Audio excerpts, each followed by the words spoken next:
Duwang taon nang may pwersa sa sarong dakulang mall sa Legazpi si Emma, SIM cards ang saro sa mga pigpapabakal niya. Sigun kay Emma, saro sa pinakamabenta niya daang SIM card ngunyan iyo ang Globe SIM.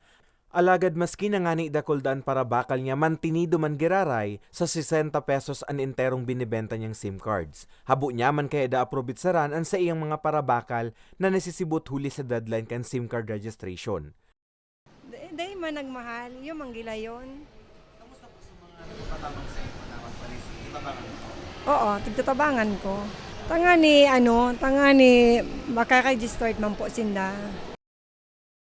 Sigun kay ako Bicol Party List Representative Elizalde pwede sir na maaatubang sa kaso ang sisay man na SIM card seller na mapapatotoohan na nagkakaigunin pagpatong sa presyo kan pigpapabakal na SIM card, siring man ang paghagid din kabayadan sa pagpaparehistro kaini.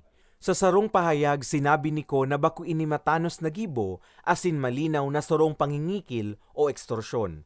Dugang paniko nga ni makaibitar sa siring na modus, aprobit sa ranas na mga pigu-opresir na on-site SIM card registration kan gobyerno arog kan DICT asin kan nagkaperang lokal na gobyerno.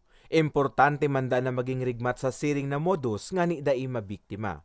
Nagtutubod man ang kongresista na dakulang bagay ang SIM card registration sa paggaba kan grupo nin scammers urog na itong mga nag-ooperar sa reyon. Para sa mga baretang tatak Bicol, Carmelo Balya.